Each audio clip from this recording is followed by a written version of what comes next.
Welcome to the Quiet Warrior Show, where we help top leaders. Tom Dutta, the Quiet Warrior. Hey, everybody, my name's Tom Dutta. A lifetime of happiness. Here is your host, Tom Dutta, the Quiet Warrior. One more. Okay, so three. You tell me when to go. This is why I let him look after it. Welcome to the Quiet Warrior Show, where we help top leaders find their pathway to incredible success and a lifetime of happiness. Here is your host, Tom Dutta, the Quiet Warrior. Quiet Warrior. Hey, everybody, Tom Dutta, the Quiet Warrior. That's Tom Dutta like butter. And welcome to the Quiet Warrior Show. You know, listen, we're LinkedIn, we're Facebook, we're YouTube and Twitter. This is the next generation of broadcasting. And we're live now. So if you're on any of those feeds, make a comment in the chat field, give us a message, put a question in there. Be happy to talk to you throughout the interview. The show is growing, everybody, and I thank you. It's only because of you and the viewers that we are growing. So get into YouTube. We're going to ask you to subscribe to the Tom Dutta YouTube channel. Click that little bell so you get future notifications. The more we do that, the more we get the word out about the show, and we can honor interviews such as the great interview we're about to do today with my special guest. If you're looking for the Quiet Warrior Show, we're everywhere. We're on iTunes, YouTube, we're on iTunes, Spotify, Google Play, TuneIn, Stitcher Radio. I've lost track. The last time we looked, we were downloading in 18 countries. It's pretty exciting. The show is fully booked. Let me tell you what's happening over the next month. And thanks to you, we're booking out into November every week. Here's a few names for you. September 24th, Dr. Amelia Kelly, co-author of the book Surviving Suicidal Ideation. That's a heavy topic. I know a little bit about that. When I fell on my head, had a concussion, I had suicidal ideation. It's remarkable how people work through that. Can't wait to hear from Dr. Amelia Kelly. September 26th, we have a fellow named Ashwini Kumar on, and he's the international founder of the Foundation for Vedic Science. Now, I did not know this story, but in the 1800s and the early 1900s, some 60,500 people were tricked, put on ships, and sent over from India to the nation of Fiji. And it actually was a form of indentured slavery. My background, I'm Indo-Fijian. This story is breaking. We're going to hear more and more about that and talk about the challenges and also how we can celebrate what our ancestors did in their roots. October 1st, Gina Cavalier is with us, part 2 of the Surviving Suicidal Ideation. She's the co-author of the book. And October 8th, this one I'm very excited about. Any foodies out there? You ever been to Le Crocodile? Chef Michel built this renowned restaurant, Vancouver, French restaurant, and he just sold it. He's moved on. So we're going to talk to Chef Michel, what he's up to, how he started that legacy, got into his passion of food, and what he's doing now to change the world. So you get the picture? We got a lot going on. Now, I have another announcement to make. It starts with thinking about the world. We live in a challenging world, wouldn't you agree?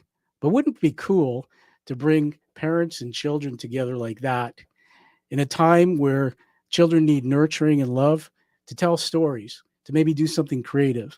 If you like that message, watch this.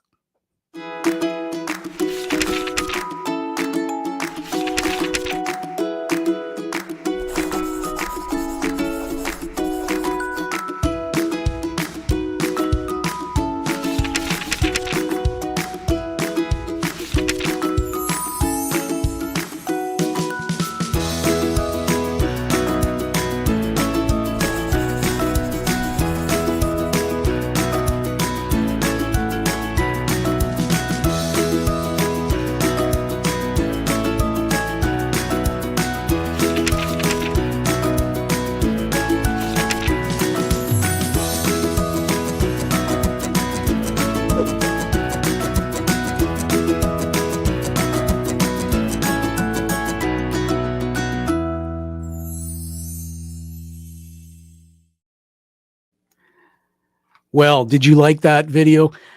My third book came out in May. It dropped in May.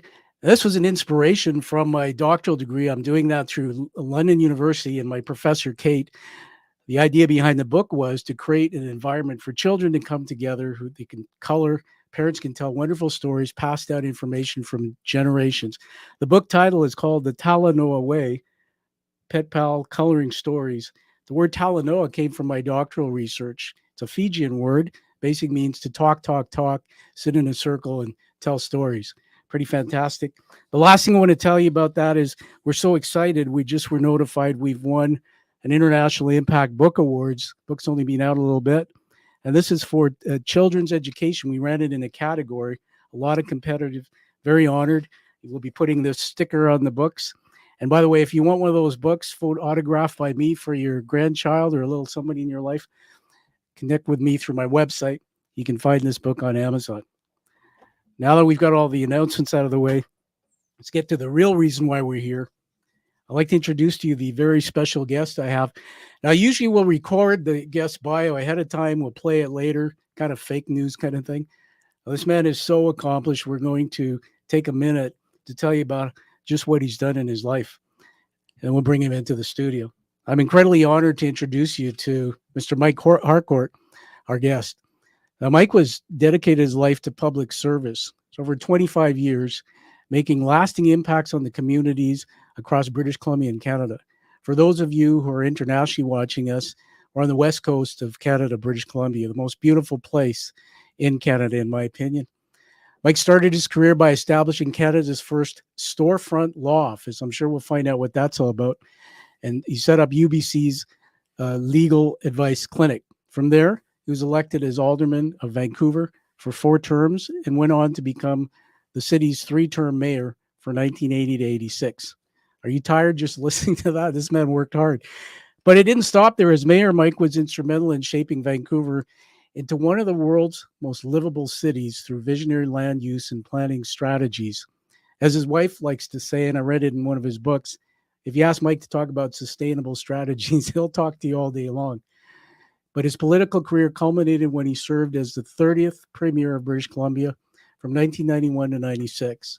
I remember back then, my dad had NDP for me sign on the front lawn. Brings back my memories.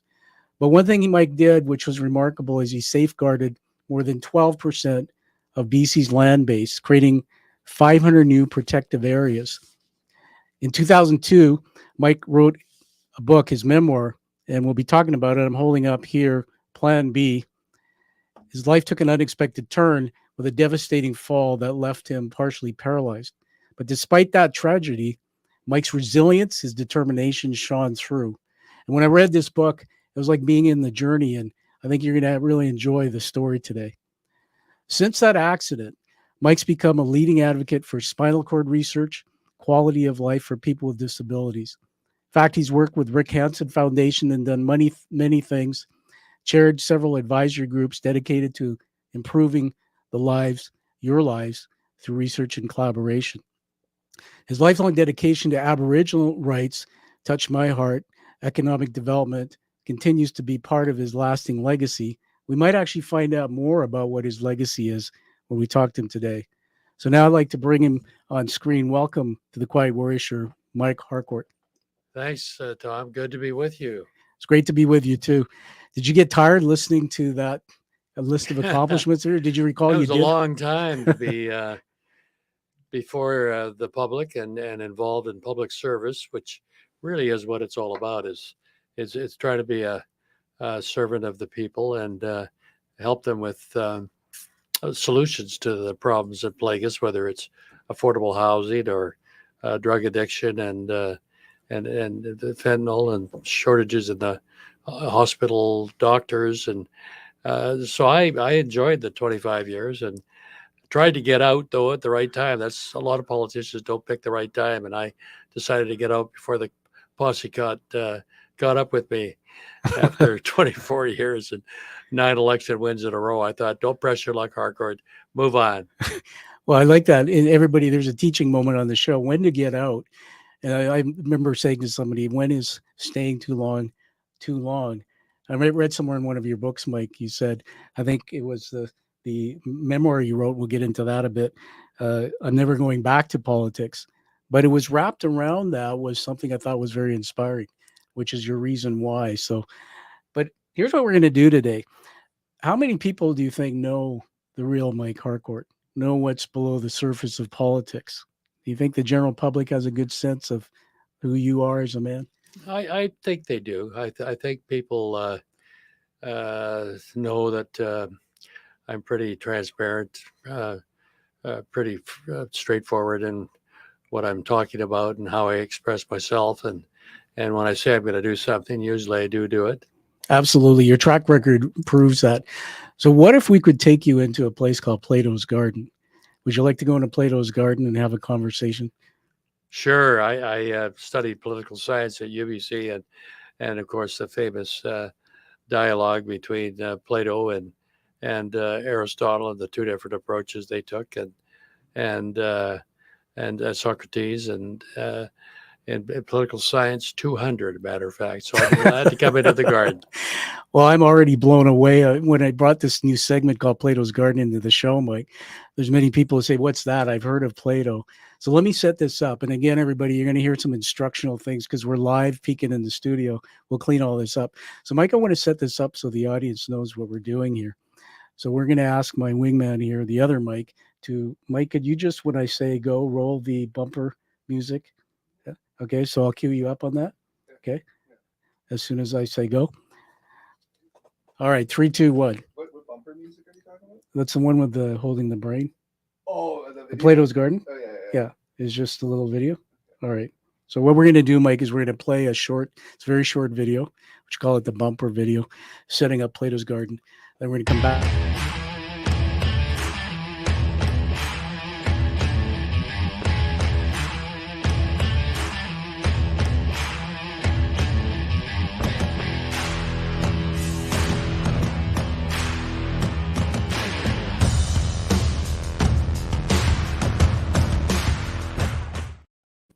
Just tell me when. Okay. 3, 2, 1, and start again. Garden. Watch this.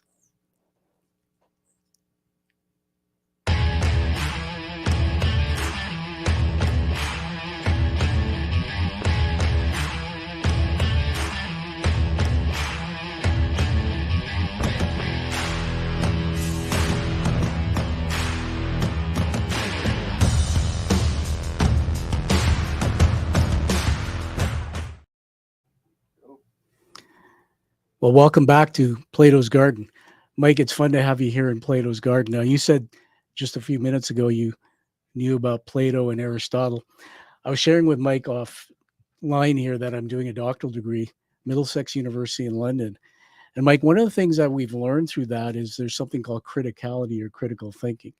And in looking at your career, I think you do that really well.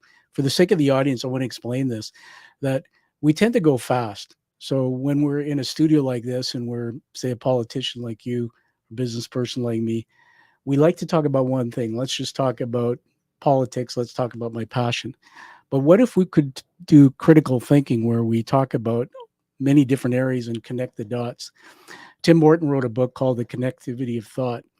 And so I'm going to take you into 3 areas here. And the whole interview will be weaved through these 3 areas. So we get to hear a lot more about Mike Harcourt. So Mike, the first area is the macro. Macro is the global world. So at the time that your life was evolving and when there was a shift that happened, what was happening in the global world? The second area is what we call meso. So what was happening in the sector? In this case, I might suggest it was politics. It could be now being a media personality. You've written some books. And the third one, which is my favorite, Mike, is personal. And I like this one because we don't always talk about it. But personal is always going on with Mike during these shifts. And if we hear all about that, there's a great saying that the more we know about you, Mike, the more I know about myself. So you're ready to play in Plato's Garden? I'm going to throw a question out there. I'm just going to get you to riff on it. This first theme of the interview is starting with his roots and his early life. So Mike, here's something I'm going to throw at you. You were born in Edmonton, but you really made your mark here in British Columbia. Can you share a bit about your early life and how growing up in such a diverse environment shaped your views on leadership and the community? Well, that's true. I was born in Edmonton, and my dad was born in Calgary. My mother was born in Lethbridge. And so, like most British Columbians, we decided to come here and leave Alberta and come to beautiful BC when I was just about a year and a half after my dad had finished as a officer in the Canadian Navy, destroyer escorts and frigates in the North Atlantic, chasing Nazi subs. And we moved out to BC, to Vancouver. And the early years in and around Vancouver, a number of different schools, and spent on top of that 5 years in Victoria, living in Oak Bay.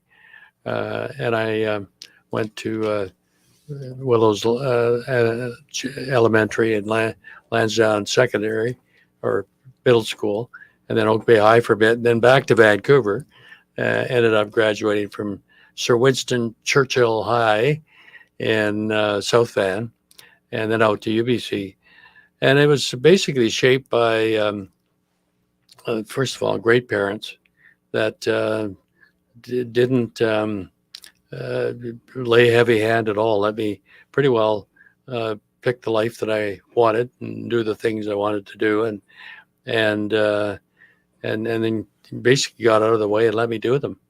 And what I loved doing was meeting people, socializing with people, and playing sports. And so I did a lot of different sports and had a lot of different pals in all the schools that I went to. And from there out to UBC, where I was on a basketball scholarship, academic basketball scholarship, and discovered one of life's hard lessons. It's called the Peter Principle, where you realize you just hit your level of incompetence. And when I was a 6'3", 180-pound forward, the coach and the freshman team looked at me and said, "Harcourt, you're just too bloody small and short. You can't, you're only 6'3", 180 pounds."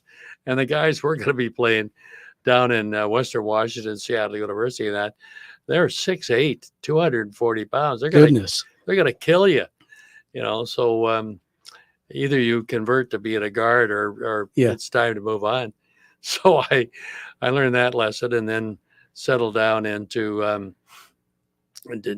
was doing pre-med at the time, and taking a lot of sciences.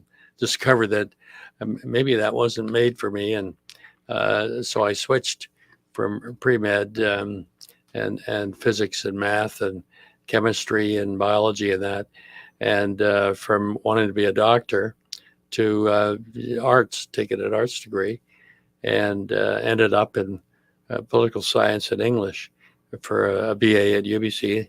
Joined a fraternity out there, Beta Theta Pi, and enjoyed that. Just was thinking of becoming a political science professor and taking a PhD, and then thought, I'm not sure I want to do that. So I thought, well, maybe I should take law. So I did, and I got into UBC law. And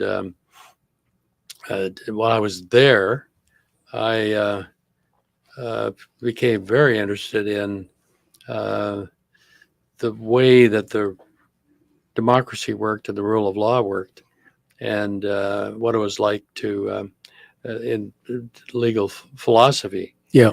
And there's two types of jurisprudence, legal philosophies in existence that we learned about. One's called positivism, which is that law is based on rules. And the other one is natural law, that law is based on values and based on people consenting to agree to laws that backs up their values. And from there, I kind of thought, well, my values are basically social democratic, and focused on laws there to protect and help people, not punish them unless they deserve it for doing a crime. And that led me into being interested in making sure that the legal system works for all people, which is how I got started at the storefront lawyer. Well, okay, so we let you catch your breath there. Everybody following this story. So, my mind's going on journeys in different places. I love the book, and we'll get into it more. But Mike, this book that you've written just for the audience, Plan B, One Man's Journey from Tragedy to Triumph. There's so many nuggets in this book. I couldn't put it down. Some of the things I just want to read something out of it because you were talking about in your early years. I'm just going to read something here. Tell me what you think. It says, while the couple honeymooned on the Sunshine Coast in 1971, Becky was teaching school. Mike's political career had yet to take seed, still a gray flannel gorilla on the fringes of power. And then it says, the couple honeymooned at Lord Jim's Lodge just past Seashelt on her first night. Do you remember who was playing in the bar? Because Becky recalls that. You remember? Well, who was in the bar? Who was playing? There's some musical. Joni Mitchell. That's right. And she was in there with her boyfriend, who was an Australian racing car driver. And they were just sitting right beside us by chance. And we got started talking. We said, well, we got married today, and we're spending our first night here at Lord Jim's Lodge, which is a beautiful place up just outside of Seashell, Absolutely. Sunshine Coast. And they got quite excited and said, well, we've got to celebrate by getting a bottle of mead. Mead? I don't know what that is. Well, it's a liquor that is an ancient British Celtic liquor that's used to celebrate weddings and stuff. Interesting. So we sat there and talked about life and things and drank mead. And Joni was up there to build a place right on the waterfront in front of Lord Jim's Lodge. So it was a great way to start our marriage together. And, 53 and some odd months later, we're still together. Well, thanks for sharing that. I write some notes here in my paper, everyone. The most important one I wrote down was mead. I'll have to look that up. Where can we get that? It sure took me back. When reading the memoir, there's so many special things. But it was interesting what you said about basketball. I don't know if the audience can see, but I was thinking about something that would be meaningful for the interview. So Mike and I have a stress ball, and he isn't yet doing this and working in overtime. So I don't know if I've been working you overtime enough, but there's a little bit of fun here. The 6'3", I thought when I read that 6'3", like Mike, by the way, came up the stairs to the studio here. I thought, man, he's a tall guy. But if that's not tall enough for basketball, did you ever watch Michael Jordan's Netflix specials? That that was great. Was that something? Yeah, really well done. And one of the things when I was reading your book, my brain went to that scene in there where you said in your book, there was a part in there about a fellow who wasn't getting playtime. And you did something which was selfless. Do you remember that? Where you convinced the coach to bring him in. Do you remember that piece in the story there? Yeah, no, he needed to finally get on the court after showing up for practices and doing the workouts. And so I thought it'd be a good time to get me out and have him go in. Yeah. So everyone, the reason why I talk about that is, isn't it true that what shapes us? You talked about your parents, and I'm inspired by that. And not all the stories we hear are parents who have shaped us in a positive way. We have many children in the world, Mike, as you would know, that don't have parents, or perhaps they grew up with an addicted parent. My dad left when I was 12. He was fortunately, I love my dad. He passed away years ago, but addicted to alcohol. So the part of our brain doesn't develop as much, and we go into adulthood and we're not shaped as well maybe as someone who's had that nurturing. So I want to take a moment to honor your parents on this show. It's a great part of, I think, who you are. And it's really good that you can be vulnerable and talk about that.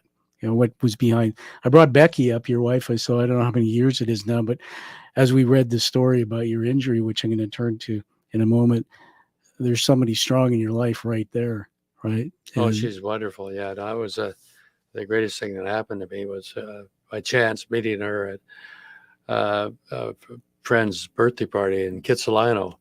And so that was great. And she really got along well with my parents. And my parents, as I said, my dad was a former Navy officer Yeah. who was in the insurance business, and he had just such a great positive attitude. He never worried about people saying no, which you're in sales, people say no to you a lot. That's right. And what you're interested in are the ones that finally say yes. Yeah. And so he had a can-do attitude, just keep going at it, and be positive that you're eventually going to get somebody that's going to say yes, but realize, and this is one of the great things he said to me. He said, son, I never sold a life insurance policy in my life. What I did is help people with their needs.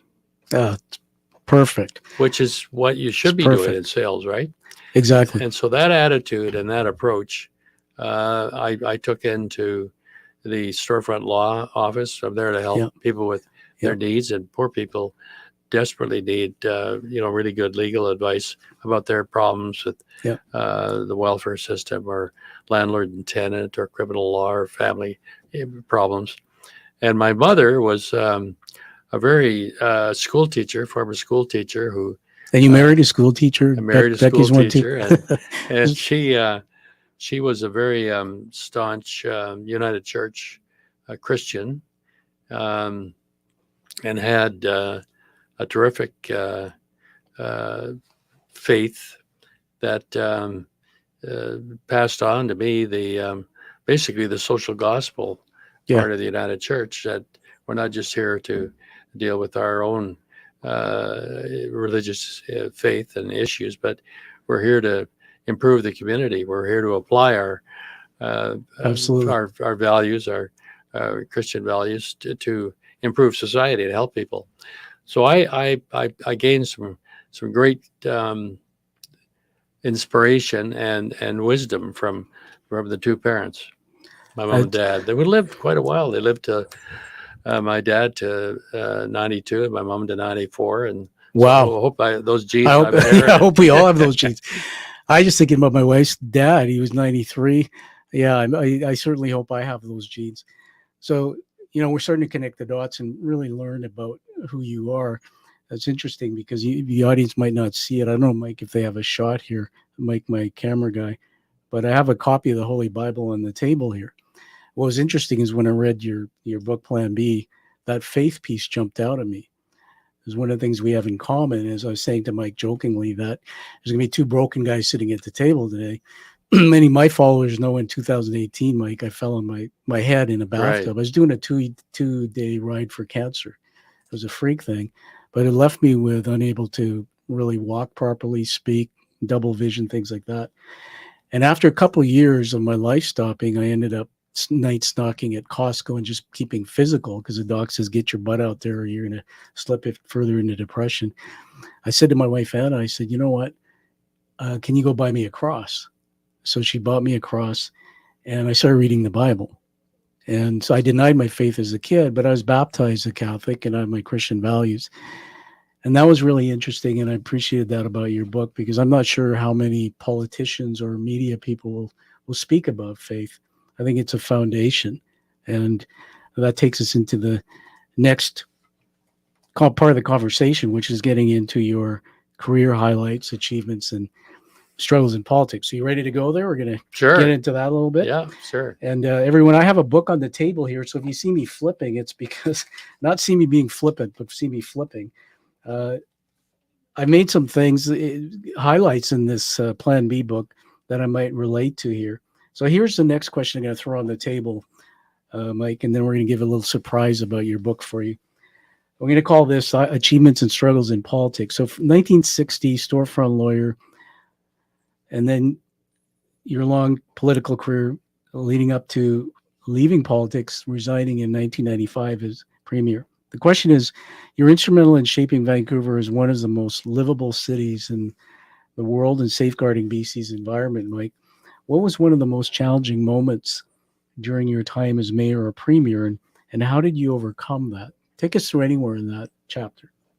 Oh, well, there was a number of challenging moments. The big challenge I faced was before I got into politics, and I'd set up the storefront law office.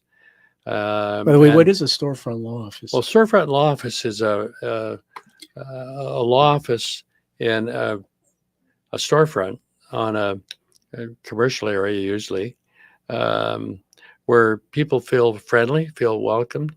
They're not coming into the 32nd floor of a downtown skyscraper into I a see.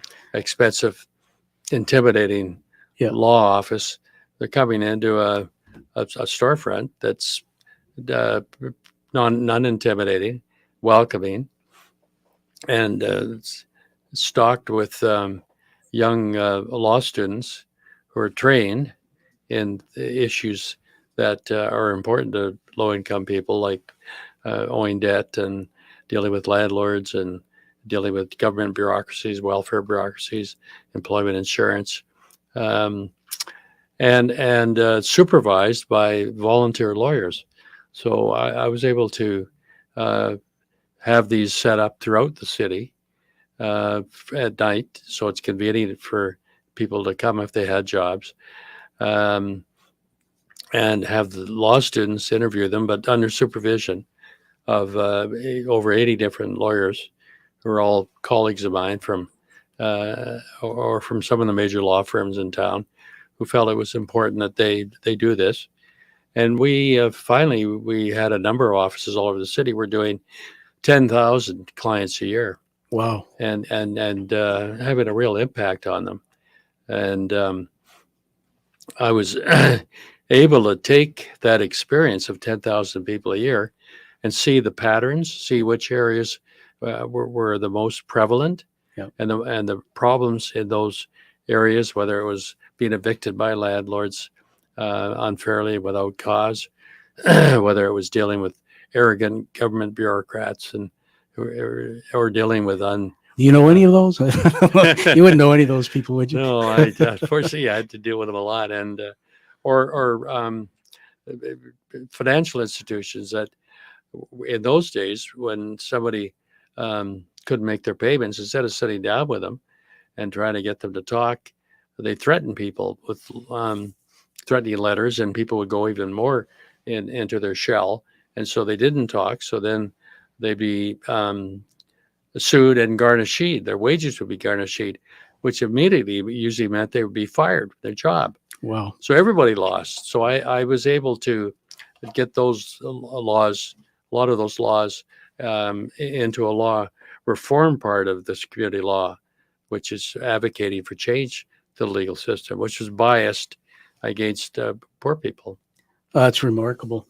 So the journey into politics after the storefront, what was one of your most challenging moments in politics?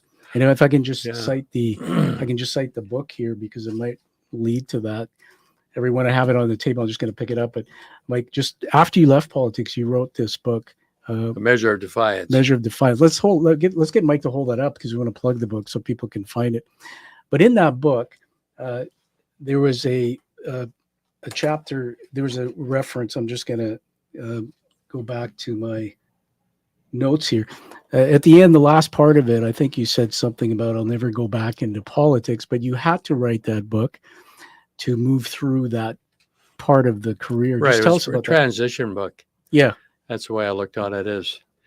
And it was also the transition book when I left being a storefront lawyer and decided to get involved in politics. And the reason I did is because when I was running the storefront law office, I was sitting in my office, and two women walked in. One, Darlene Mazzari, who was working for the city at the time as a social planner, and became a colleague of mine, ran with the team council that her and I ran with in 1972. It was Shirley Chan, who was an SFU student activist whose parents' store in Chinatown and their house in Strathcona were going to be destroyed by a freeway that the council wanted to build. That was going to come from the North Shore along Stanley Park, elevated along the Vancouver waterfront, wipe out Gastown and Chinatown, Goodness. and an 8-lane freeway all the way through the east side of Vancouver to connect up to the Trans-Canada Highway. And it was just going to wipe out these businesses and homes. And they came to see me if I could help.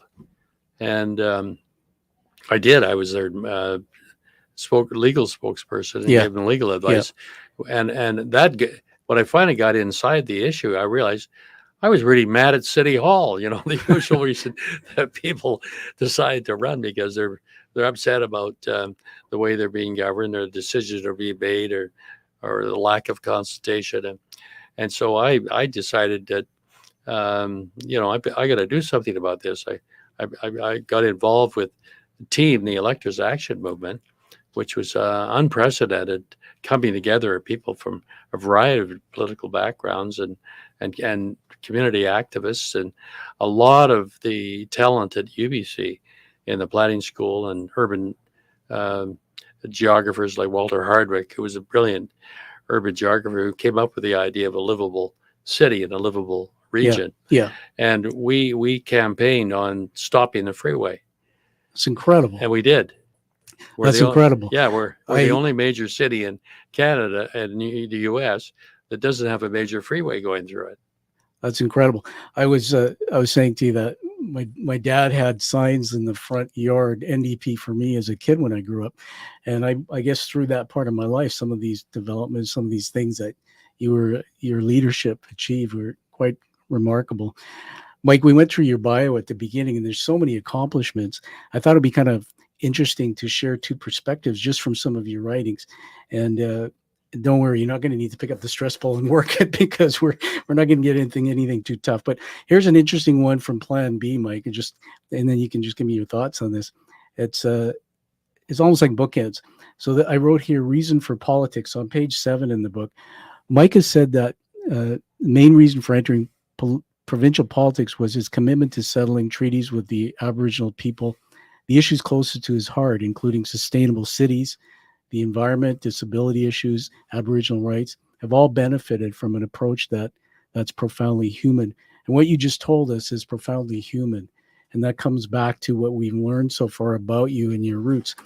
Then the other side of it, page 23, shortly after Mike's resignation in 1995, Premier, Mike would begin his work on his book, A Measure of Defiance. It was his chance to set his political legacy as mayor and premier on the record. It was also an uncompromising look at media ethics. Many were surprised by the work's tough stance on such issues as PAC journalism, etc. He was offered a position of the University of BC where he could concentrate on issues of sustainable development, etc., etc. Pretty remarkable, the bookends. And one of the things I just wanted to ask you about was what was the root or the driver behind your decision at that time to actually leave politics? Well, I'd been doing politics for a quarter of a century by that time and got through 9 elections. And my intention was to just run and lead the NDP through winning a second term for the first time, and then get out after a couple of years. So I wasn't going to stay around long. But I shortened the time because we had a scandal inside the NDP caused by a fellow by the name Dave Stupich, who misused a charity called the Nanaimo Commonwealth Society and misused $2 million worth of proceeds from bingo and from raffles, and that was a total shock to me that happened. It became a real feeding frenzy of the media beating down my door. What are you going to do about it? And basically blaming me for it. I didn't know anything about it. And I finally decided, this is time to get out. I'm not going to tell them.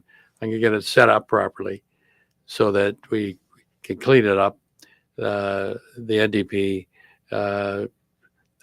makes changes internally so that it can never happen again.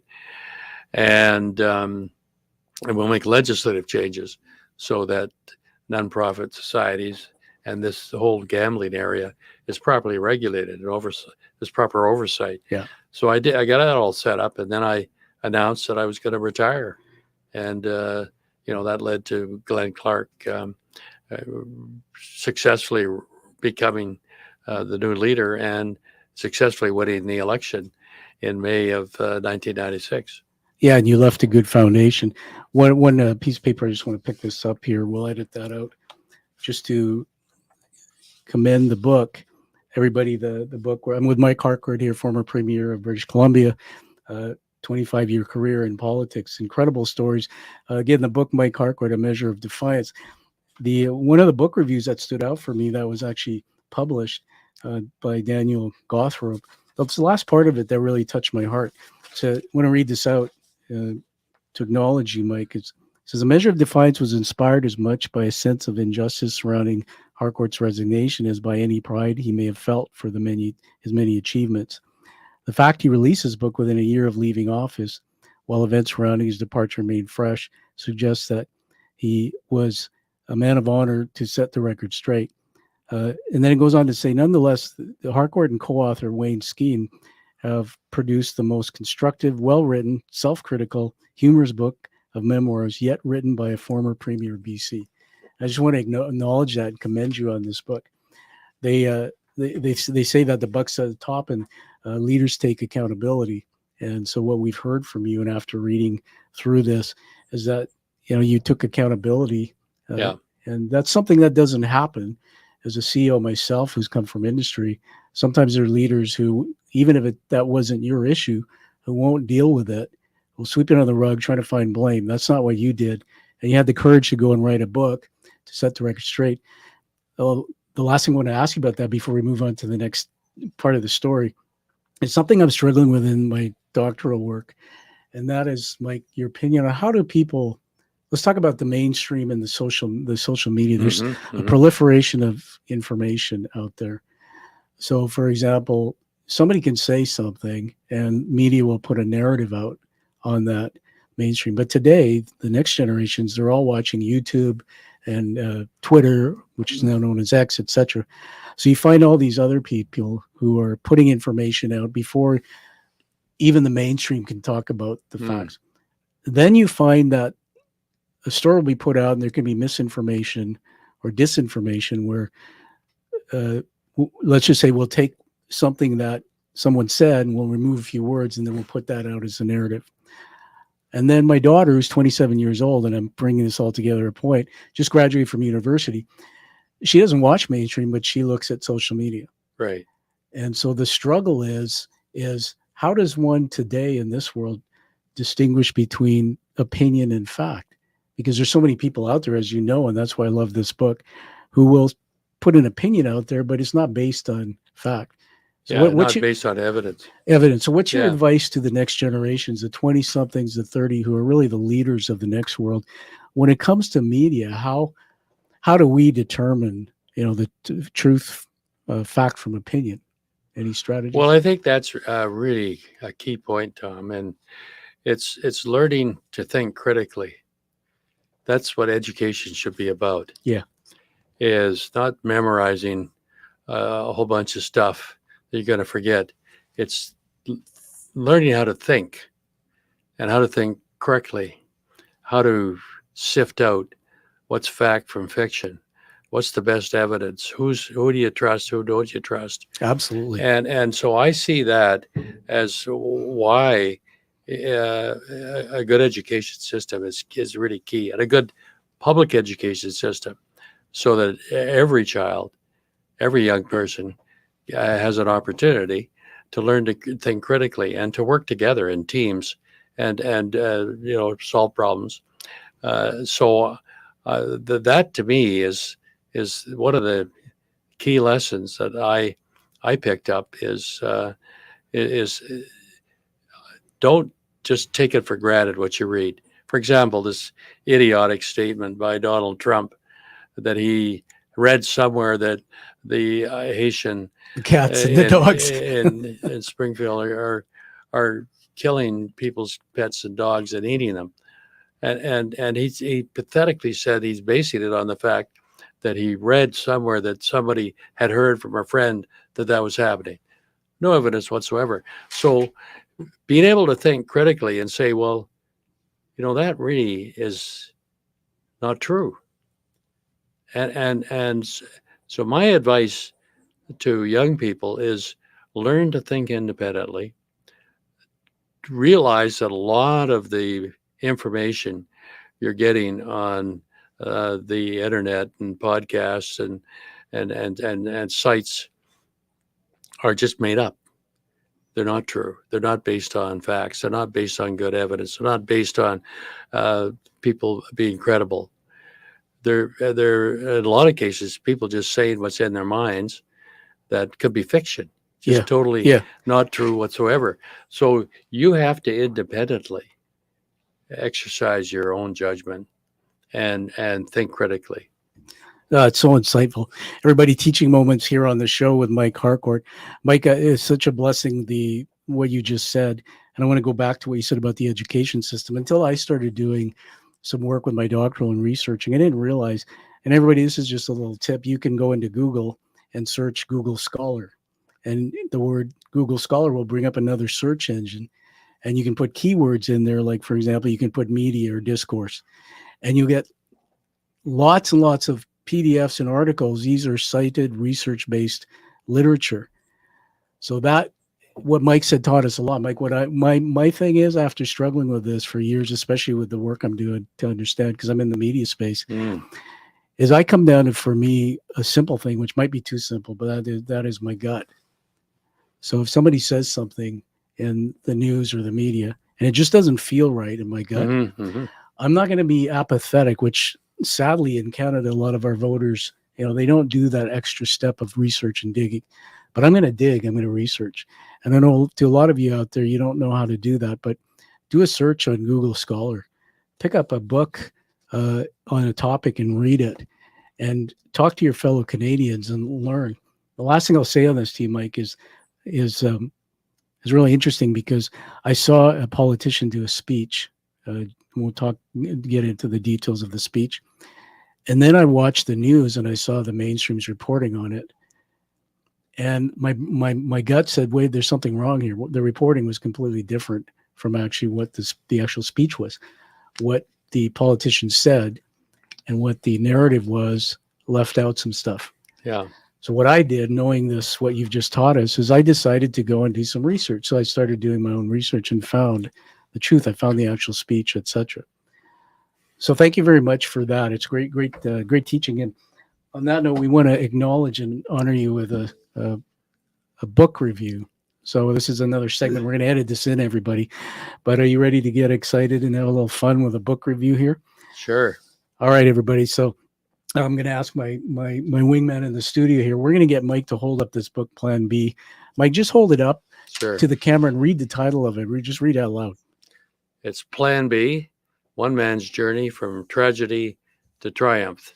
And it has my name, Mike Harcourt, and John Leckage, who's a very good journalist, writer, who's a successful author, and before that, a journalist with the Globe and Mail and other newspapers like that, including the Georgia Strait, where he did the cultural critique movie section for a long time.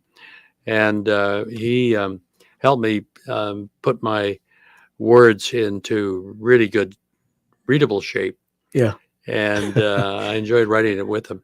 And he's a guy that understands disabilities, because he was born with multiple sclerosis from a birthing accident, and has been disabled for all his life. Incredible. And so he and I could agree on the messages of hope for people that have had terrible things happen to them. Yeah. And they've got to get on with Plan B. Plan A is over.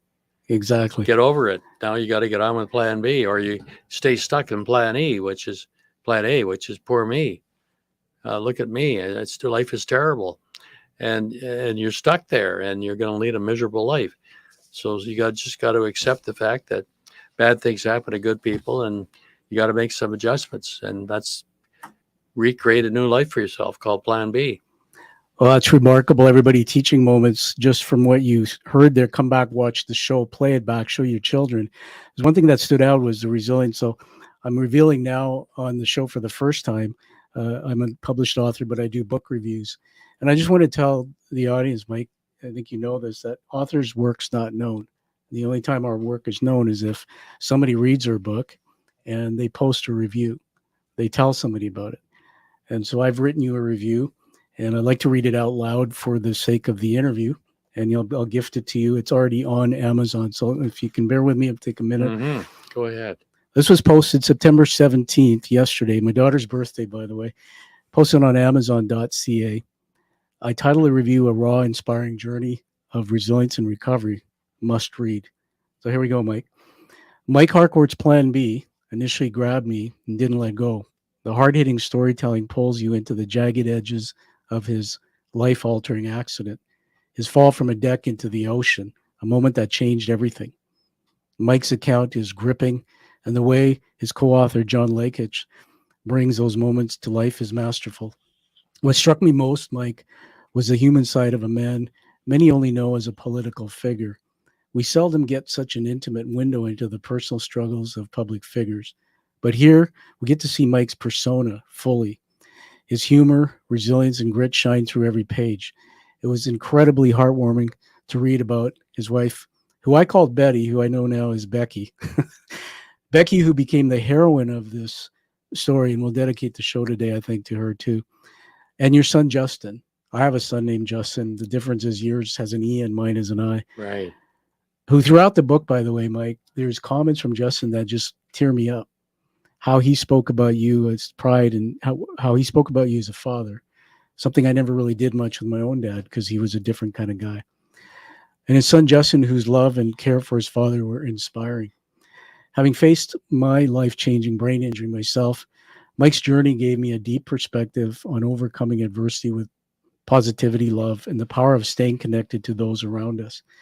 I especially appreciated the 10 lessons shared at the end of the book, lessons that speak not only to recovering from physical injury, but also to navigating life's most challenging moments. This book is not just about recovery. It's about what it means to be human in the face of tremendous hardship. I recommend it wholeheartedly, especially to anyone facing their own personal plan B in life. Tom Dutta, 5-star review. Congratulations, Mr. Harcourt. Oh, thank you, Tom. Yeah, much appreciated. And we're going to get you to sign that. Everybody, we're going to track in the next couple of weeks. Whoever can come on, like the episode, put a comment. We're going to do a raffle and get that book out to you. That takes us into the next part of the journey. Just a couple more here to go. Are you doing well? You're having fun, Mike? Absolutely. I'm enjoying this, Tom. I'm enjoying talking with you and getting a lot of good thoughts, both of us, out on the table. Awesome. And I don't see Mike picking up his ball and doing this. So I think either I'm a really good interviewer or he's just a really, well, let's put it this way. When I read you a couple things and we talk about the next part of the story here, you're going to understand why he doesn't get rattled. I think you must have an S on your chest, Superman, or maybe there's a divine intervention going on here or something. So let's get into it. The question I wrote, and we'll throw it out and just riff on it a bit, is Resilience and Hope, the Journey of Recovery. So your recovery from paralysis is a story of grit and determination, but it's also one of profound personal transformation. So in what ways did this experience shift your outlook in life, leadership, and service to others, particularly in the context of your work with spinal cord research? But before I do that, I want to just get something out of the book here. So just bear with me while first of all, Mike, why don't you just tell us while I'm looking this up, why did you write that book? I wrote it because when I was in GF Strong in the rehab facility that you get sent to after a spinal cord injury or a stroke or some other affliction like that where you need rehabilitation. I noticed, particularly in the spinal cord hospital wing that I was in, that there were a number of young guys who had terrible motorcycle accidents or auto accidents or just skiing and fell on their neck and broke it, or diving off a cliff into a pond or a pool and they dove into a shallow area where there's a rock. And I noticed that those that had poor me, they were just depressed, and their life had been ruined, and they were giving up. That they didn't rehab very well, and when they got out, their lives were mostly very terrible, and they lost relationships, they lost touch with people, they became more insular and more depressed, and then I also saw young people, young guys that decided that they were going to do something about it, that they couldn't change the fact that their neck was broken or that their spinal cord was severed. Yeah. But they were going to get on with life. They're going to create a new life for themselves. And they had the courage to start that journey. As difficult as it was, as exhausting as the rehab was, as slow and unproductive as it could be sometimes. And I just felt that I needed to get the story out so that people that are facing adversity can see that they have a choice. Yeah. You stay stuck in plan A, or you can choose plan B. And when I was speaking on this a number of years ago to a whole bunch of different groups and people, I'd asked them a very simple question. I said, put up your hands, any of you in this room that have never had any adversity in your life. Hopefully none went up. No, nobody put up their hands. Wow. And I said, you see, everybody has hardship. And the issue isn't it's going to happen to you. We know it's going to happen. It's just, what are you going to do about it? It's a matter of when. It's a matter of choice. I just, page 69 in the book, you wrote this, or you quoted it, Winston Churchill, when you're going through hell, just keep on going. And that just stuck with me. And I want to read something from the book about just at the beginning here about this, Mike, then we'll keep going into that part of the story. November 30th, 2002, everyone, changed Mike's life forever. He slipped and fell from a cottage deck, which led to a life-altering injury. I'm just going to read this. Let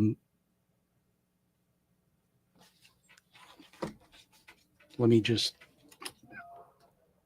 find the right page. Hold on a minute here. 2 and 24. There's so many great things in here. I lost we'll edit all this out. Here we go. When you read this book, and Mike, you know this obviously, and I hope I'm not triggering you, because it's painful to think about moments when we have these type of issues. I certainly know that from my own fall. But if you allow me to, for the sake of sure, please, honoring and putting people into what I call the hero's journey into this moment. This book is written in an incredible way. Everybody, you need to get it and make a read, review it, because it puts you there. So listen to this. This was Becky, your wife's first account of the fall. For no particular reason, Becky changed her mind about waiting for Mike to rejoin her in their gardening chores. She went looking for him instead. Now, this is after you fall. I know you believe you were carrying 2 pails of water to fill your hot tub. I think the water slipped on a wet deck. Slipped on a wet deck. And sort of slipped off. Yeah. Carrying 2 buckets of water. Yeah. Which caused the momentum and the mass of the water pushed me off the deck and hydroplaned over the 10 feet of wet grass off the cliff. So she says she went looking for him instead. The first place she headed for was the deck, a platform without a railing that stretched out from the living room and jutted to within 15 feet of a rock cliff over the sea. What was there instead sent a shiver up her neck. A stray bucket lay adrift on the damp wood, and one of the black leather carpet slippers Mike had been wearing was lying nearby at an odd angle. And then this is just the last piece of it. Mike, after tumbling on the deck, that was my footnote. One thing Mike understood immediately after tumbling off the deck, he was gravely injured. And I think you said, or you thought, hell no, I'm not going to go this way. But that's probably the impulse that saved your life, because I was able to lift my head long enough to get some breath. Now and we'll let you chime in on this in a minute, but let me just finish this, because you were face down in the ocean. When Becky found you, and from reading the book, everyone, I won't steal the thunder, it took her a lot to get down those stories and find him. When Becky got down to the beach, Mike was lying with his face fully submerged in the water. She waded into the sea and tried immediately to turn her unconscious husband over. She's a petite woman, and even with the adrenaline pumping through, it proved far from easy. It was using all my strength, she says. The tide was coming in. And then I'll read this last bit. She finally managed to turn you over, Mike. Your head was bruised, your face blue and bloody. But Becky concentrated on clearing the water and debris from your mouth and with her fingers. And he made a sound, she said. I remember him making a sound. Wow. Tell us about that moment. Well, I was drifting in and out of consciousness, so and I was still in a state of shock. But Becky was absolutely magnificent. She stayed cool and calm, and after she'd done the right thing of coming around and getting my face out of the water and propping me up as the tide was coming in, she immediately called 911, the emergency line.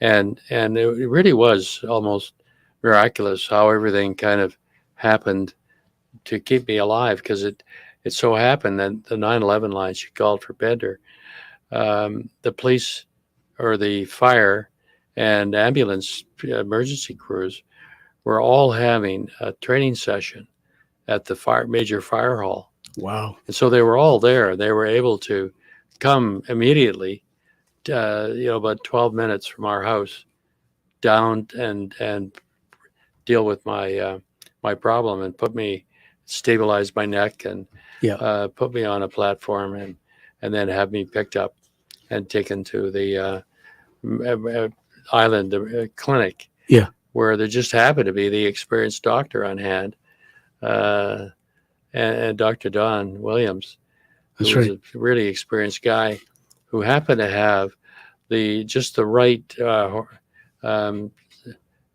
medicine to inject my neck to keep the swelling from going down, Incredible. from going up and keeping it down. Wow. And from there, able to get a helicopter to land in the school play yard, which is right just across the street from the clinic.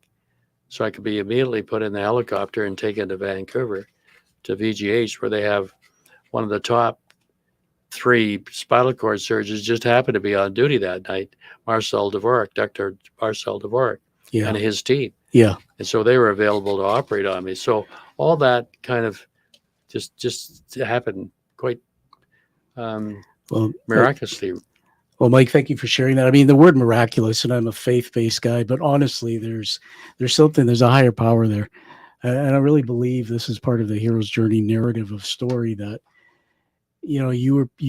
people are put in situations for a reason, to learn something and to help the world.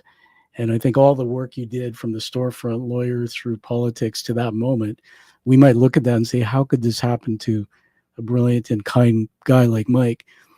And I think your life, there was more to do. I just read this here so everybody gets a perspective. This is from Dr. Dvorak. The bad news was Mike had what Dvorak calls a high energy injury type of accident, most commonly associated with car crash or diving injuries. Doctor speculates that in all likelihood, Mike landed on his head during the fall. This impact damaged vertebrae and displaced the disc. If it wasn't for the split decision, and I read in here somewhere, I can't remember how you said it, when they asked you, do you want to do the surgery? Because apparently they said there's a risk to doing the surgery. Could be more complications. True to your nature and how you were in politics, I think, I can't remember your words, but you said, let's do it, right? Yeah. And that, going back, you wouldn't change that decision, would you? No, not at all. And that probably is what made a difference. Well, it's why I was able to have a badly damaged, not severed, a badly damaged upper C3-4 injury in my neck, and have it operated on successfully by Dr. Dvorak and his team, and then to rehab. And I was evaluated as a very likely candidate to be rehabbed successfully and gain a lot of faculties back and abilities back. So they have an Asian system of from A to E of evaluating, and I was the top 5% for being able to be rehabbed. So I was taken to GF Strong and asked for the roughest, toughest physio they had, and I got her, Major General Mora. And I was just going to ask you, what tough. about the general? What about the general? She was tough. She was great. She worked me hard twice a day. She asked for you in particular, right? Your case. Yeah, no, we asked for each other, and she was great. She was tough, but it really got me from not being able to move anything to being able to sit up and then stand up and then walk. It's remarkable. There's so much more in the book, everyone. Mike, you went from VGH and then GF Strong, I think, for a lot of your rehab. Now, I know a little bit about rehab, not the same as yours, but I went to an advanced brain clinic and they had to, through drills over and over, they reteach neuronal pathways to walk straight and do things. So the brain is plastic, and you proved through, I think, your resilience, quite frankly, because you were stubborn and there was like, there's no holds barred. And I think the drill sergeant was the one you needed. I want to read this out for just one final passage from this. It's a beautiful story. And this is when your son Justin came into the picture. Right. And I want to honor your son. I mean, I'm going to dedicate the show to your whole family.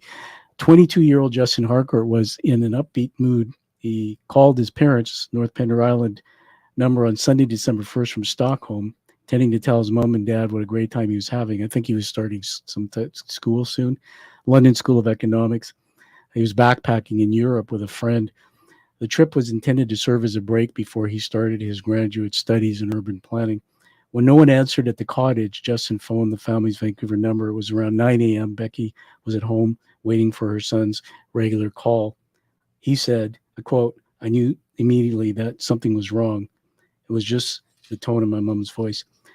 Tell us about the impact that had on Justin, and we see that you two became very close during the next chapters. He sounds like a special man.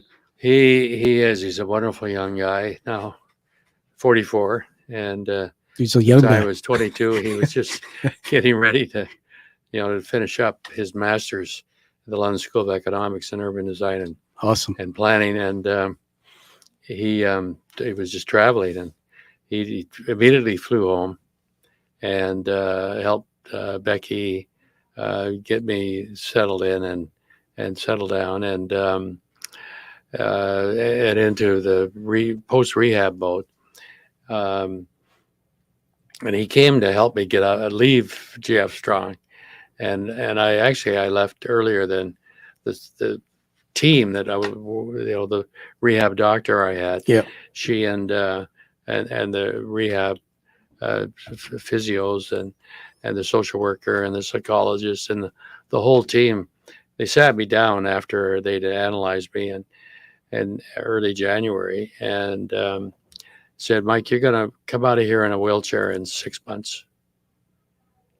And I said, no, here's what I want to do. I want to come out of here in 2 to 3 months. And I want to be walking.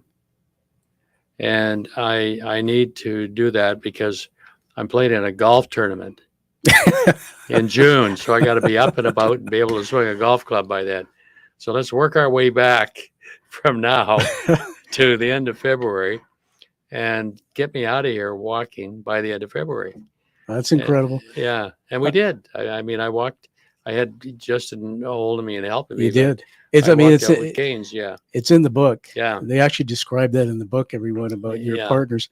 I was almost thinking that if you got on the course, you couldn't walk, you could lie down. They could teach you to use a putter like a pool cue. And the big problem was that BCTV had a reporter.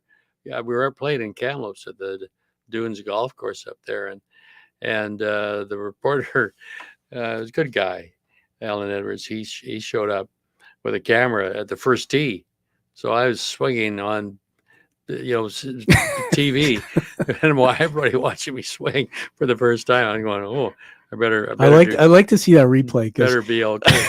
And actually, I connected with it, knocked it 150 yards down the center of the fairway. No kidding. We got to get that replay. Yeah, see, we got to get that.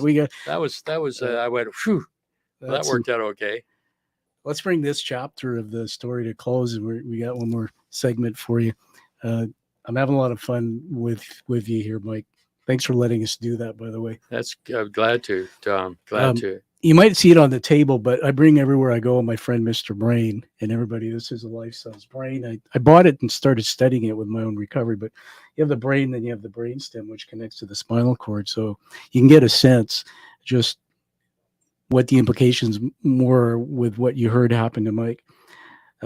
So here you are in the recovery, but during your recovery, there's a lot of things that happen, including I read a lot about how in the wards where you were, you helped other young people, right? With your inspiration. You also got involved with the Rick Hansen Foundation. Tell us a bit about that. Yeah, I did. Well, one of the things I did is to encourage young people, particularly young guys, to don't give up. Yeah. As a matter of fact, we were able to get some fun stuff going too. We got Joe Cohen of Sony. Yeah. He and his brothers donated a big television set to GF Strong. Nice. And we were able to tune into the Vancouver Canuck games, and I was able to get some bets going. A loonie each.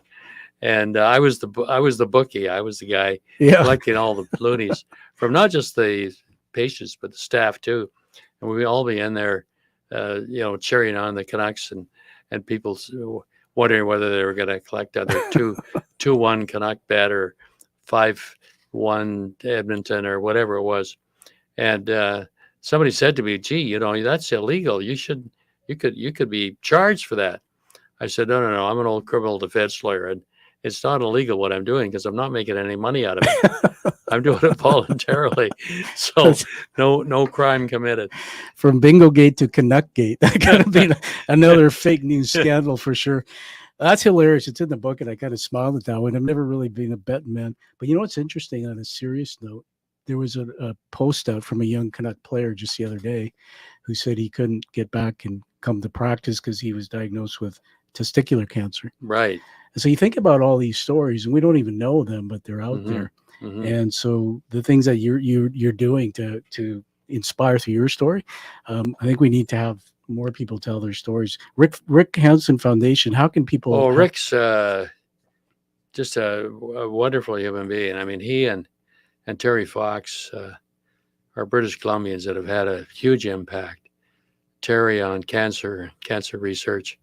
With his runs, over $1 billion they've raised. Yeah. And Rick with his work on spinal cord injuries and not only that, but disabilities, people with disabilities in a much broader sense.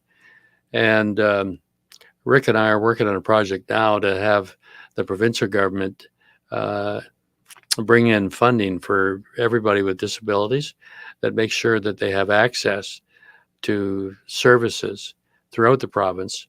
They have affordable housing, accessible affordable housing available. They have transportation they can utilize. They have an enjoyable life, not being lonely and isolated, but socializing and seeing other people. So Rick has dedicated himself to helping other people after his terrible accident he had when he was 17 years old and a high school student up in Williams Lake. And he bummed a ride with somebody that was coming back from a fishing trip with a pal. And the guy stopped in his truck and said, "Climb in the back." And while they were coming back to Williams Lake, the truck skidded off the road and flipped over. And Rick landed and broke his neck and his back and is now not a quadriplegic. He's a paraplegic. Yeah. He's really strong. He works out. Oh, his upper body is just really strong. And he is just a very inspiring, wonderful guy. Glad to work with him. Yeah, thank you. Good. Then offline, I can ask you how I can get him to come and talk to me on the show, especially because I'm all about helping people with disabilities now. Remarkable. If you don't know the story of Rick Hansen, everyone Google it. He's a local hero. Quite something. I remember the Wheels in Motion tour. There's a little nugget in the book. And you're so too humble how he came, and I think through you in politics presented something to get some support, and didn't quite go the way he had wanted. And as you walked out the door, the story says you put hand in pocket and handed him some money, and that's just Personal check, yeah. the kind of man that you are. So thank you for that. Yeah, no, I was a little upset. I wanted to give him publicity in front of council and have the media cover it, but I also wanted the council to approve a grant to help kick off his campaign, and they didn't. They turned him down. You need 8 votes. Wow. To have 11 person. You need 2/3. Yeah. And they turned him down. And I was really ticked off. And so as he was leaving, I said, Rick, here's a personal check, and I'll be there when you head out. And good luck to you. This is what it looks like when Mike is ticked off. That's stoic Mike. But again, I would think, and I'm not putting words in your mouth, but if somebody doesn't have the wherewithal to understand the bigger picture that other people, society can't be sustainable, especially for people with disability, without leaders like yourself. Hey, we have one more quick segment. This one I think is going to be fun. Are you ready to imagine with AI? Sure. Mike's smiling, everyone. If you see that smile on camera, he's probably saying to himself, what is this guy doing with me? We started this new segment. I think it's a lot of fun. So let me set this up with my wingman. So Mike, are you okay there? Yeah. Okay. So we're just going to, the audience can see it on the screen, but I have a photograph. So I'm going to bring my iPad on the table. Okay. So I'm just setting this up. We'll clean all this up so you can see this. And I'll just tell you what we're doing. You know about AI. I'm sure. Yeah. When I was a kid, my father was good actually, and bad. Yeah, my father, when I was a kid, was talking about AI. He worked at BCIT as an educator. He would teach. He traveled the province teaching the Western Joint Electrical Training Society. He actually wrote a book and was teaching the apprentices. Dad was talking about AI when I was a kid. However, we're going to imagine with AI. So 3, 2, 1. Hey, Mike, we're going to imagine with AI. So I had a conversation with AI. And if you don't know how it works, you collaborate and you have conversations, and then AI together creates things. So I said, what it would be like to create 3 photographs, one of the past Mike Harcourt, and I gave it some information about your past and politics and your career and what you did. What about the present Mike Harcourt, the survivor after the fall? And then what about the future Mike Harcourt, and particularly, Mike, how's he going to change the world from everything, from all the dots we connected through critical thinking because of the information that you shared with us? And so what I'm going to do is I'm going to put up each photo one at a time. I'm going to get Mike there. When I say Mike, put up the first photo so the audience can see it. Okay. I'll ask you to do that. When you look at the photo, you have about 30 seconds. You don't say anything, but I'd like you to say one word, a feeling, an emotion, something that it might evoke in you. That's all. We're going to give you these signed, autographed as commemorative for the show. So here's the past Mike Harcourt. The descriptor is this: a 1970s, 80s Vancouver cityscape with blueprints and urban development symbolizing Mike Harcourt's role in shaping a livable city.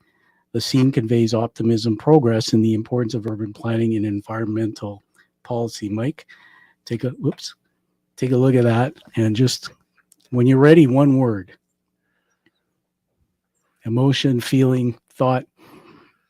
Well, it pretty well covers some of the downtown Vancouver high rises and mixed use in the water and livable. That's what Vancouver is striving to become, and all right. And most people recognize it throughout the world. Thank you for that, Mike. And when you're watching on screen, everybody, and you watch back the replay, what we look for is we look for the body language and we look for the inflection in the guest voice. You can certainly see some changes and some passion in Mike. So, Mike, drum roll, please. Are you ready to see the present Mike Harcourt? And I collaborated and said, look, from the fall, moving forward. Right. You ready to see that image? Okay. I'm going to put it in front of you. And as I do this time, we'll put it up on the screen now. I'm going to narrate, and I just want you to take it all in. Don't say anything. Okay. And then one word or a few words, emotions, Sure. feelings. Okay, so let me just read what we're looking at. A serene scene of a cottage on Pender Island with a walker leaning near the porch. The setting represents Mike Harcourt's resilience and recovery after his spinal cord injury, highlighting a calm, reflective mood of healing and rebuilding. And before you say anything, we didn't give any pictures, so maybe not be a perfect likeness, but when you're ready, one word or a feeling or a thought, Mike. Peaceful. Absolutely. Pender is just so peaceful and quiet and beautiful, and we still love going there, and we did 3 months this summer just living on Pender, and it is so peaceful and quiet compared to the city and all the sirens and traffic noises. Yeah, we know a bit city. about that. Yeah. Thank goodness we have a studio here that has sound curtains.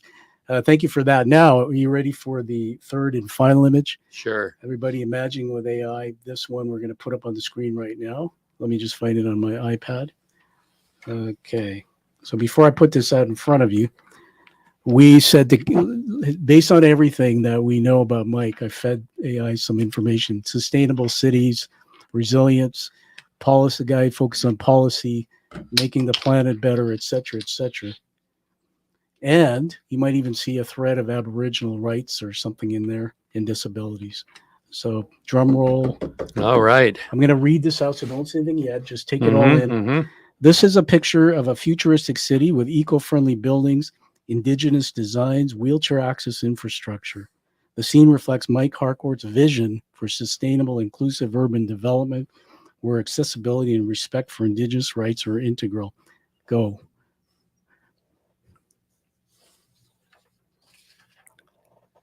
Optimism. Optimism. I think we're going to be able to have sustainable green cities. We're going to be able to have a new relationship with our Aboriginal citizens.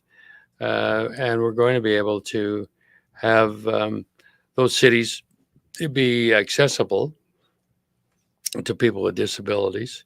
Yeah. And accessible to low income and middle income people, rather than what we have now, which is the housing is far too expensive. Yes. And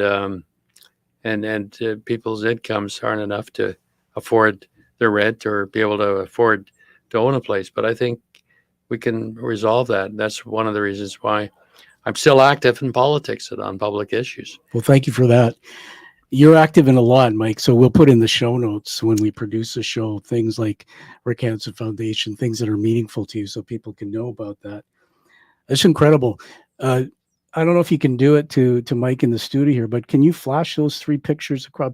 Can you, if you can do it quickly? Otherwise, don't worry. We're going to keep going here, but just put 1, 2, 3. So, yeah. Whoops. There was the past. Right. I'm just trying to show Mike on my iPad here. There was the present. And And the future. there was the future. Yeah. Pretty incredible and not too bad from AI. Really captured it. Yeah, no, that's interesting. Well, AI isn't all bad and terrible. I mean, AI, if properly used, can help people that are doing repetitive work that, we resolved a lot of that with Henry Ford's assembly lines and automating a lot of the work. Absolutely. And we can do the same with a lot of repetitive tasks that people don't need to do, and they can concentrate on our being human and our ability to be creative, think. Well spoken. Thank you, Mike. I think there's lots of things that are potential with AI, lots of risks too. It's like any new technology. My belief is that we have to teach people how to use it productively. You got it. Police it. But here's the thing. When I was planning to do this interview with you, I actually collaborated and I said to AI, I just narrated, and they call it creating a prompt. So I said, here's my situation, a studio that's a flight up. Mike has these challenges with mobility, et cetera, a few things. What's the best way to make him feel the most comfortable? What are things I should be thinking about? It was incredible what came out of it. Some of the little things I never would have thought of because I don't have the limitations that others might have. Right. So quite something. Well, let's move to wrap up. Everybody, have you enjoyed so far the journey? We're with Mike Harcourt.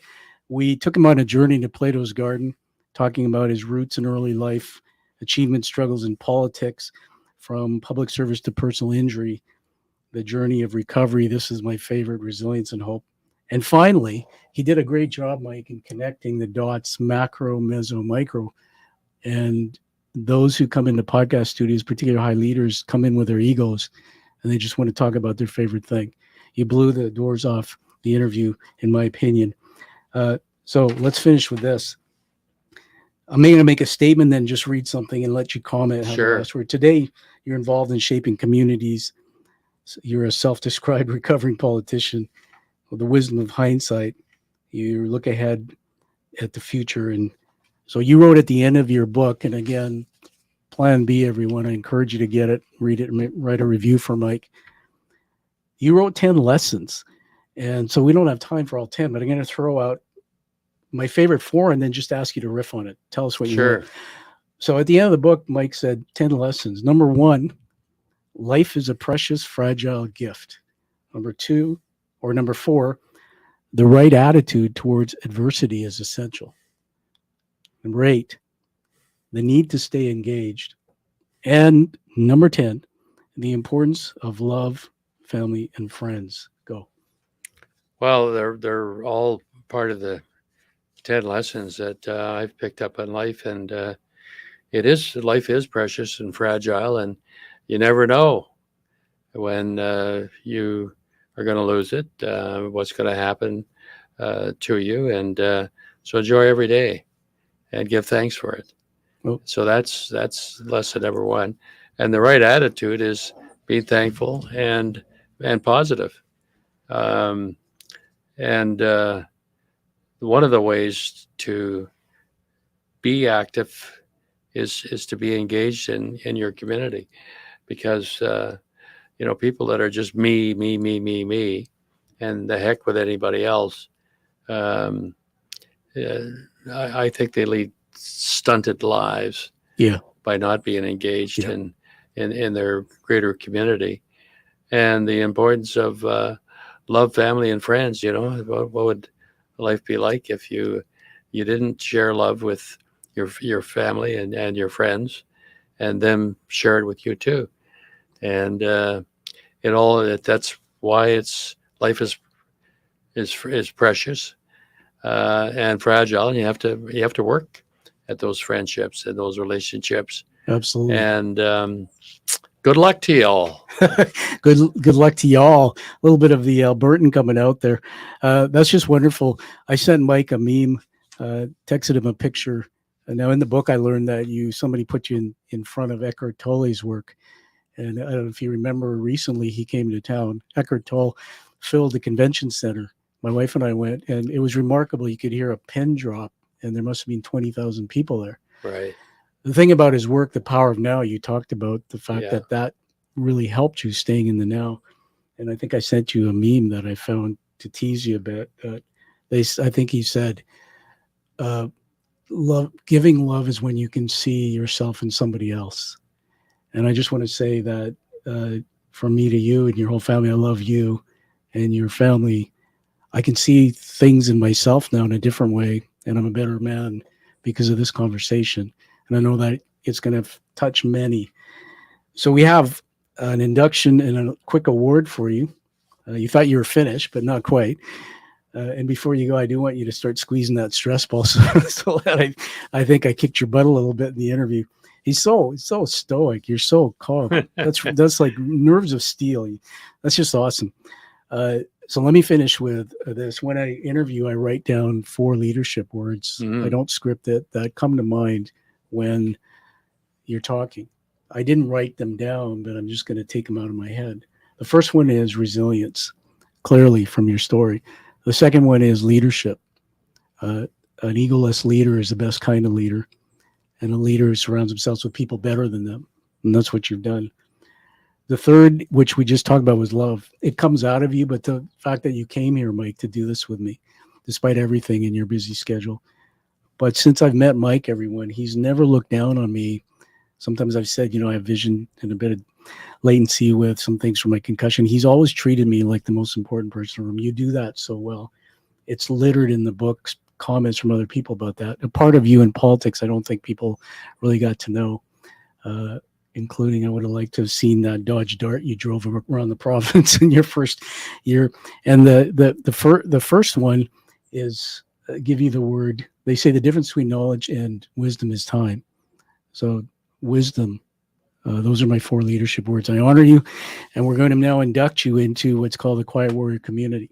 So, Mike, if you can just turn your head, and for the people in the audience, what we're pointing at on the screen is a challenge coin. Are you familiar with challenge coins, Mike? No. So you'll get, this will be something I'll give to you. Challenge coins were created in World War I, and they were given to soldiers to commit to each other in community. So they're basically coins. What you see on the screen here, I had this created when I started the show in 2016, is they're hand painted and crafted. They're fairly hefty, beautiful coins. The front is the image of the show. But when you flip it over, the back is intricate, the image of what Joseph Campbell's narrative about story. He calls it the hero's journey narrative.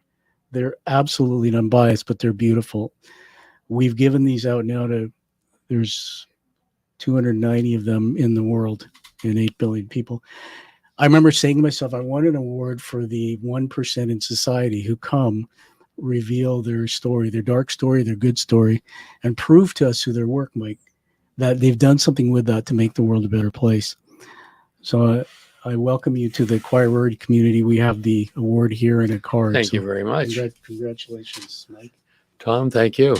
And I have a small surprise. I left it at home, but I'll probably drop it off. But I have a second coin, and I decided as I was preparing for the interview that I'm going to give you a second one you give to Becky. Oh, great. Because she was truly the heroine behind this story. Thank goodness. So on that note, we'll give you the last word. Anything you'd like to say before we No, just wrap this up? good on you for doing this podcast, and Thank you for the thoughtfulness you put into it, and all the other people you've had and will be having on to deal with really important issues and subjects, and they sound like neat people you're involved with.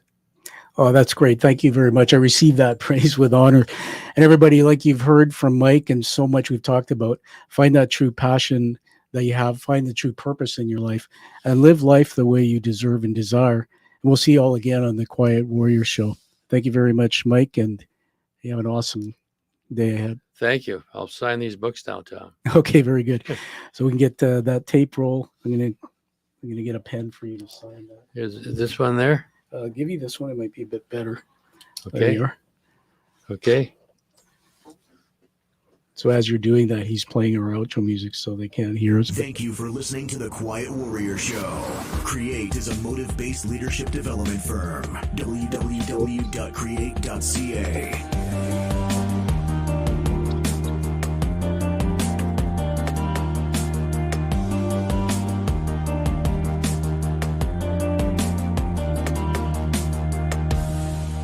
When it's done, you can just take her off.